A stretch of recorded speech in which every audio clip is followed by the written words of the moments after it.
mañana con 38 minutos, 9:38. Tengo el gusto de saludar al presidente de la Asociación de Salmonicultores de Magallanes, Carlos Odebrecht. Carlos, mucho gusto de saludarte. Muchas gracias por recibir nuestra llamada. Bienvenido a este Buenos Días Región a conversar un poco de la actualidad del rubro, ¿no? Tantas cosas que han sucedido también en estos últimos meses, producto de esta emergencia sanitaria. Además, ¿cómo estás, Carlos? Buen día. Muy buen día, Mauricio. Gracias por comunicarme con tu programa. Así que aquí disponibles y felices de poder estar contigo. A ver, como salmoneros, ¿no? Voy a decirles salmoneros porque representan a la industria de los salmoneros, ¿no, Carlos? ¿Cuál es la evaluación que hacen respecto de lo que ha sucedido desde el estallido social o desde el inicio de la pandemia, si quieres hacer una diferenciación ahí tú también, o ustedes como salmoneros, en los últimos meses, en términos económicos, en términos de la inversión, ¿cómo la evalúan? Mira, yo creo que el estallido social y la pandemia tienen grandes, obviamente, y obvias diferencias, digamos, y prefiero enfocarme en lo que respecta a la pandemia. Podemos hablar, por supuesto, del estallido social, pero tiene componentes políticas y algo un poco distinto que se escapa, obviamente, a lo que a nosotros nos corresponde. En general, la pandemia, bueno, que ha afectado y ha dañado a muchas personas, desde el punto de vista de la salud, personas que han perdido familiares, y también daño económico muy importante. Y con respecto a eso, la industria del salmón en general ha vivido su propia pandemia desde el punto de vista de las exportaciones, naturalmente, así como en Chile, en otros países, particularmente los países, en los mercados nuestros, digamos, los restaurantes, que corresponden más o menos al 40% del consumo de salmón, están detenidos en todas partes. Y eso obviamente ha impactado el precio, y con el precio, naturalmente, efectos en los resultados de la compañía. Pero por otro lado, también esta actividad mantiene un ritmo permanente visto ahora en Chile, ¿no? O sea, en términos del empleo, de la actividad económica, se ha mantenido. No ha sufrido los golpes que otras actividades lamentablemente han recibido, y eso ha permitido en cierto modo a sostener una economía en las tres regiones, y particularmente en los últimos años en nuestra región de Magallanes, donde la situación ha ido creciendo desde el punto de vista de nuestra actividad y se ha mantenido en cierto modo respondiendo, digamos, a la gran emergencia también económica que está viviendo la región de Magallanes. O sea, igual ha crecido el rubro de la salmonicultura en los últimos meses, a pesar de la pandemia.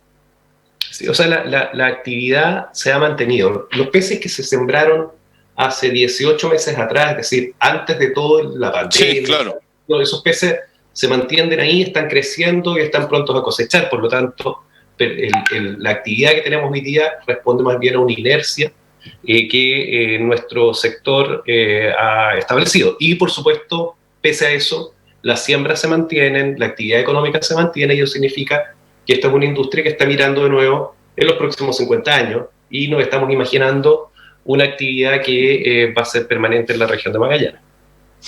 ¿Ha sido difícil poder mantener la actividad en Magallanes a propósito de las críticas? Algunos que dicen se siguen trayendo trabajadores de otras regiones. Nosotros conversamos cuando estaba partiendo la pandemia respecto de los PCR, las revisiones, los controles que se hacían a los trabajadores en general, pero ¿ha sido difícil el mantener la productividad, la actividad como se llevaba adelante hasta marzo, abril, o eso no ha variado en nada?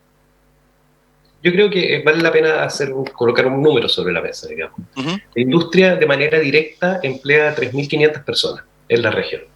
De esas 3.500 personas, 3.000 viven en la región de Magallanes. Y solo 500 viajan a la región de Magallanes llegando por Punta Arenas. Esas 500 personas son fundamentalmente empleados altamente calificados, que estamos hablando principalmente jefes y asistentes de centro o electromecánicos, o competencias que yo diría ha sido difícil de encontrar en la región en el último tiempo, pese a que en los en los últimos 2 años, en cierto modo, la región estaba tratando de avanzar en formar gente para poder emplear, que probablemente en un futuro lo vamos a tener. Pero son 500 Ya. personas. O sea, un paréntesis, Carlos, se están preocupando de la capacitación de mano de obra, que es un tema que, por ejemplo, tiene la construcción, lo que hace 25 años están diciendo que no hay mano de obra especializada y siguen trayendo gente, pero nunca se preocuparon de capacitar gente. ¿Ustedes lo están haciendo? Bueno, de hecho, la región ha ido implementando carreras.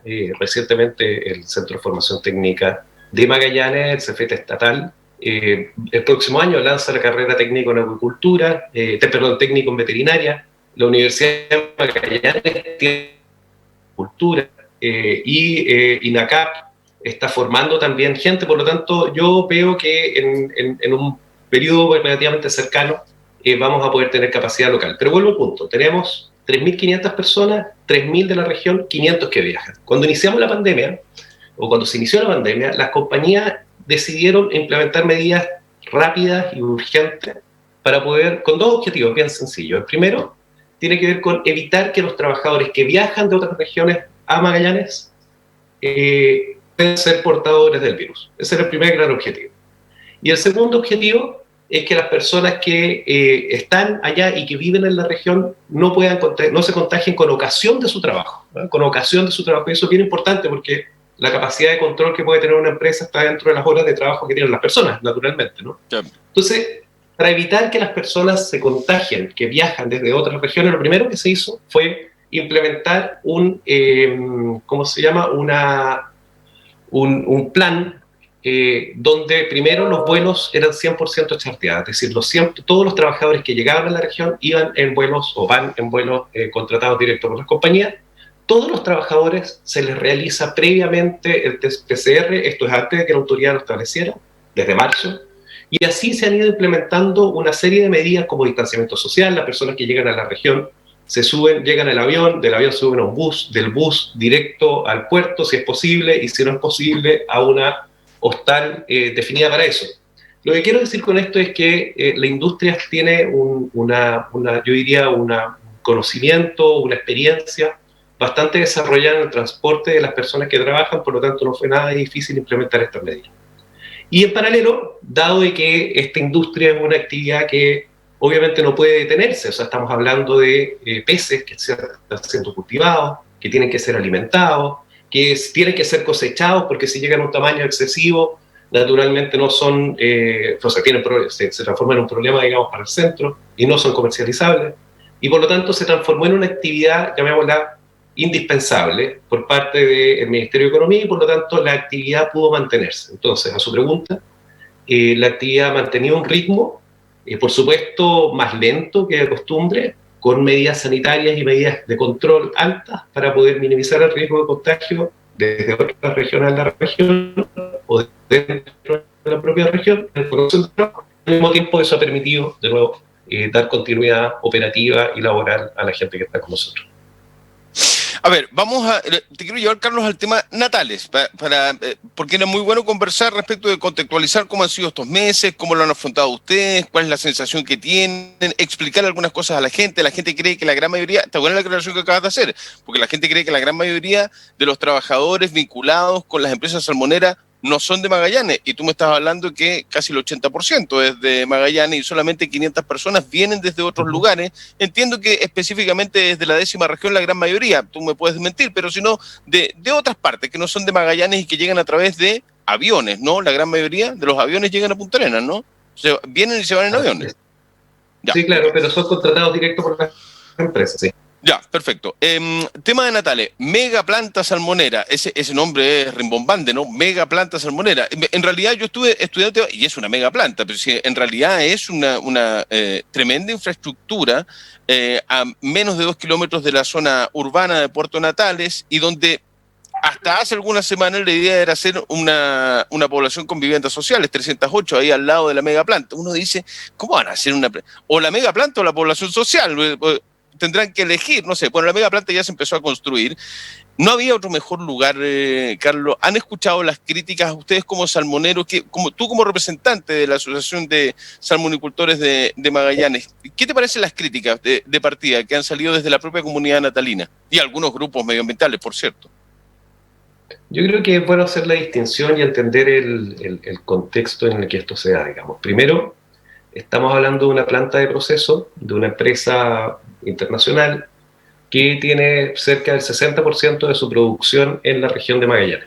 Lo que normalmente esta empresa hacía, o hace, o hasta hoy, es que toma sus peces, los maquila en la región y los envía a otras regiones para poder procesarse con mayor detalle, o se envían directo desde la región hacia Argentina, y desde Argentina se procesa, o sea, se exportan. Y eso es lo primero. Por lo tanto, lo que la empresa busca es encontrar una solución tecnológica que permita en la región agregar valor, aún más valor, a lo que hoy día se le estaba dando, digamos. Es decir, solamente el cultivo, ahora se va a un proceso y estamos agregando valor en la región, que es un tema bien importante por lo demás para las regiones, ¿no? Agregar valor en el mismo lugar aumenta, por supuesto, la capacidad y la complejidad de la economía regional. Eso es lo primero. Y por lo tanto, la empresa tomó la decisión de invertir $70 millones en una planta y cuesta $70 millones, no por... La razón es porque le incorporó tecnología de punta para justamente transformar en una planta, como usted dice, una mega planta. Yo le llamaría más bien a una planta altamente tecnológica en la región. Y particularmente en Puerto Natales, que va a generar empleo, coloquémoslo de esa manera también, a cerca de 400 personas. Y por qué no decirlo, tal vez un grupo importante de esas personas provengan del lugar de que se está construyendo las viviendas sociales, ¿no? Lo segundo es que entender cómo una planta de proceso se aprueba. Uno dice, bueno, esto no es porque sí, sino que es aprobada. Y luego de un proceso bastante largo, donde hubo participación ciudadana, donde pasó por distintas etapas de evaluación, la planta fue aprobada en el lugar donde el titular le pareció que era el mejor lugar para poder ubicarla, fundamentalmente por razones, me imagino yo, físicas y ¿cómo se llama? Y llamémosla también de camino y de infraestructura, para poder hacer una operación viable en ese lugar. Y por lo tanto, luego de un proceso de evaluación ambiental, la planta fue aprobada y la inversión hoy día se está realizando. Durante el proceso de participación ciudadana, un grupo de personas, particularmente un conjunto de actores específicos que representaban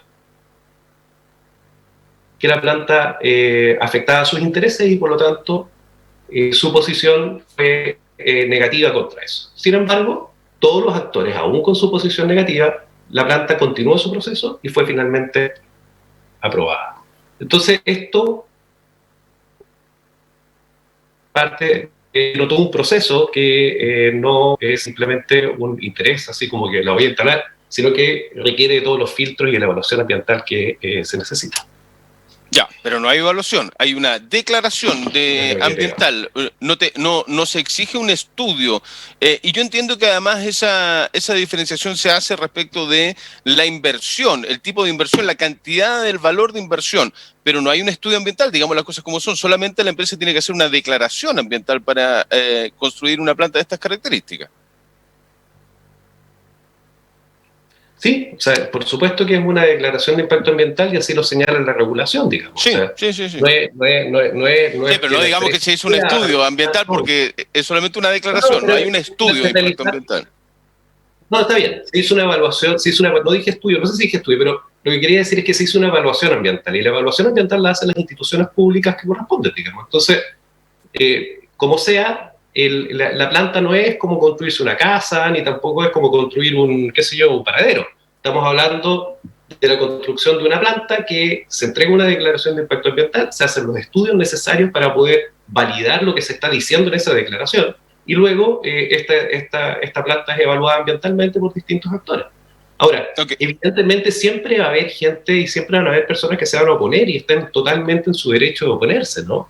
Sin embargo, tenemos una institucionalidad que es la que corresponde seguir. Tenemos que acostumbrarnos los magallánicos a tener plantas salmonicultoras cercanas a los radios urbanos, como lo que va a pasar o lo que está pasando en Natales. Vamos a empezar a ver más plantas salmoneras o pesqueras relacionadas a la salmonicultura cercano a los sectores urbanos, a menos de 2 kilómetros, 2, 3 kilómetros más cerca de las ciudades.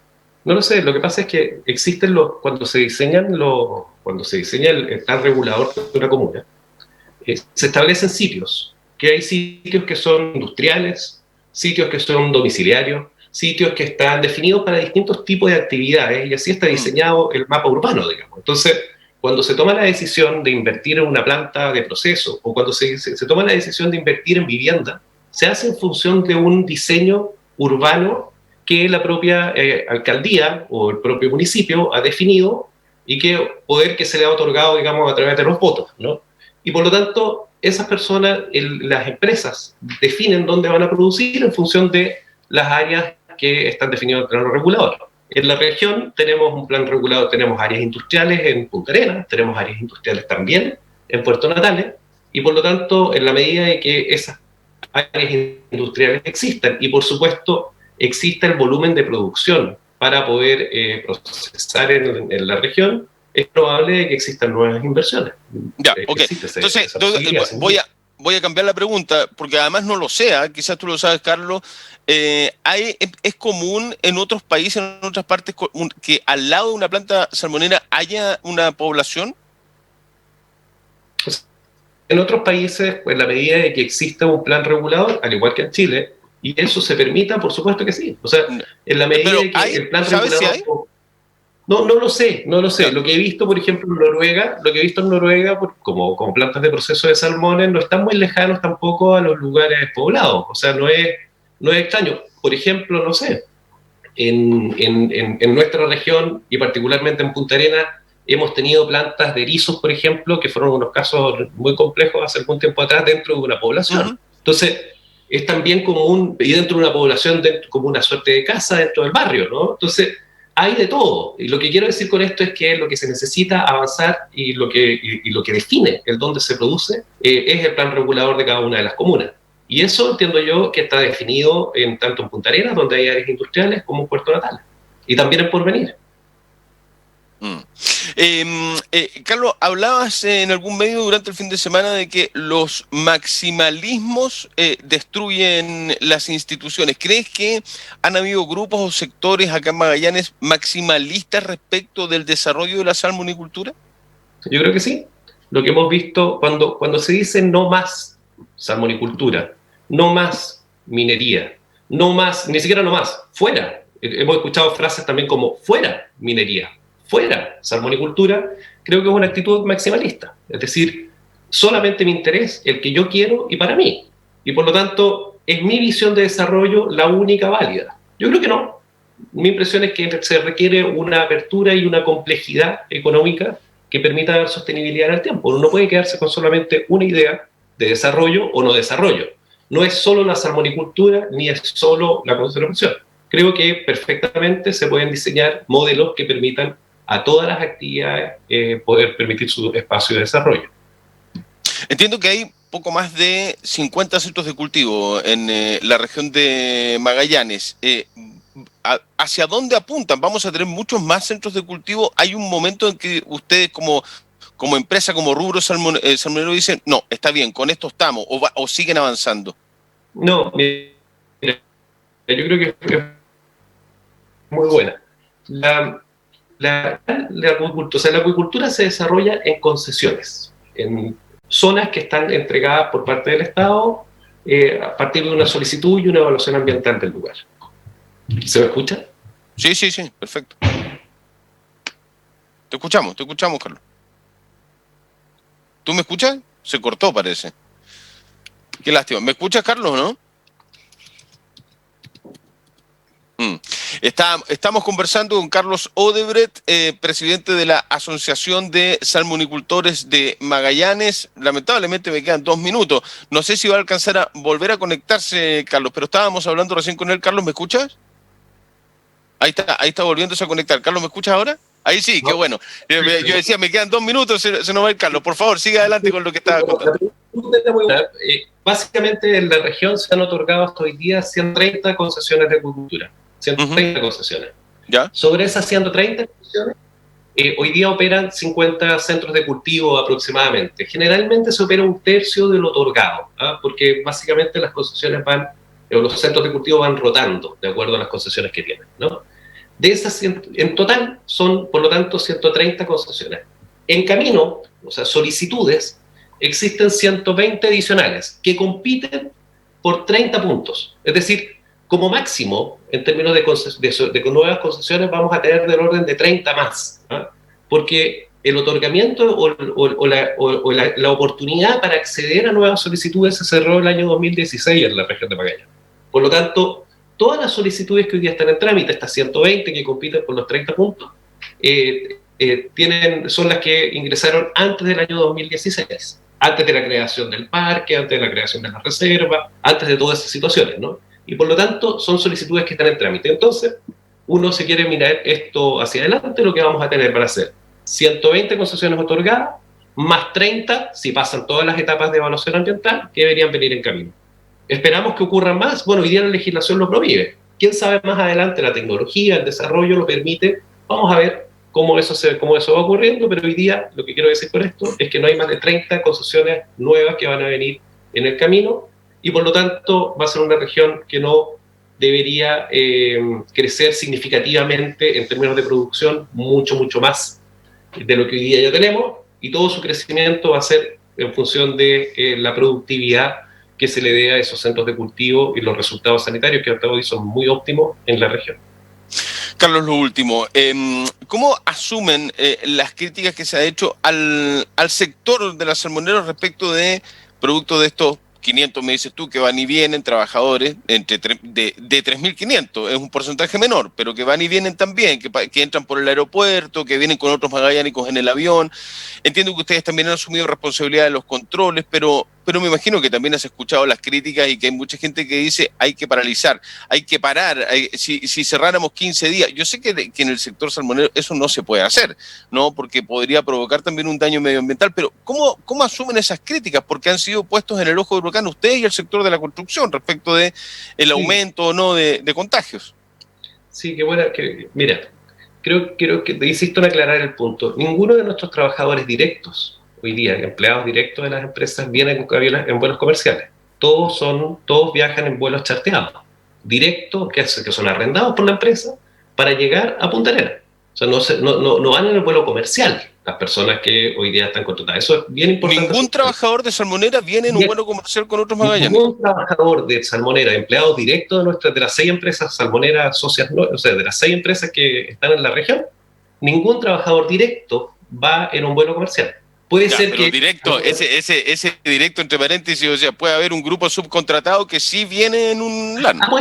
Puede ser sin duda, puede ser que haya un grupo de trabajadores subcontratados, pero la subcontratación en la industria tiene que ver con servicios muy específicos, ¿no?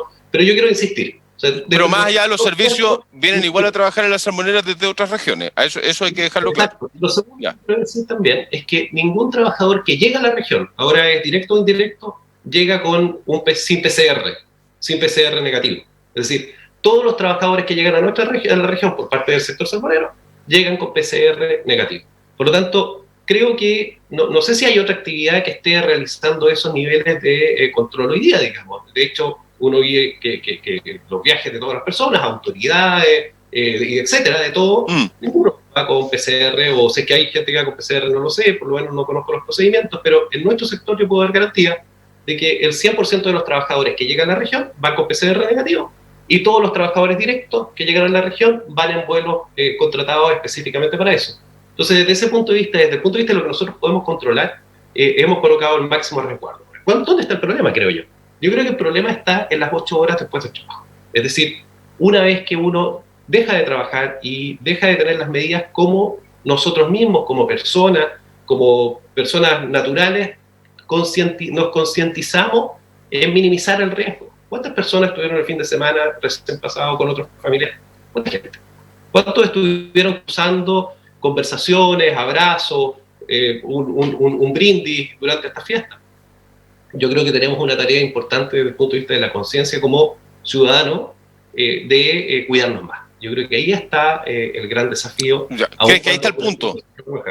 Que hay mayor responsabilidad de la ciudadanía que de las entidades, de la industria, de las empresas en general. No, yo lo que digo es que cuando uno está en una organización, en organizaciones, en estructuras sociales, naturalmente las personas tienden a trabajar colaborativamente de una manera mayor. Cuando uno actúa como un ciudadano y actúa bajo su propio riesgo, esa capacidad de definir cuál es el riesgo que voy a aceptar es justamente donde comienza el peligro. Es decir, hasta dónde acepto el riesgo es donde justamente comienza el peligro. Y por lo tanto, el ciudadano como tal, o nosotros como ciudadanos, tenemos que colocar el máximo de nuestras acciones y de nuestra precaución para poder reducir el riesgo de contagio. Entonces yo diría que, de nuevo, culpar a uno o a otro del coronavirus. Decir, oiga, mire, usted es el responsable como sector. O yo diría que no, yo creo que aquí hay una responsabilidad compartida de todos los actores como personas, más que como organizaciones. Yo creo que culpar a las organizaciones del coronavirus, creo que quizás quedarse un poco corto. Carlos Odebert, presidente de la Asociación de Salmonicultores de Magallanes. Muchas gracias, Carlos. Muy gentil por haber recibido nuestro contacto de Zoom, ¿no? Ya no es llamada telefónica antiguamente, porque hoy día celebran algunos trabajadores radiales de aquello. Saludos para ellos también. Carlos, muchas gracias. Buena jornada. Gracias. Tú también. Gracias. Que esté muy bien. Buena semana. Chao, chao. Pausa, ya venimos.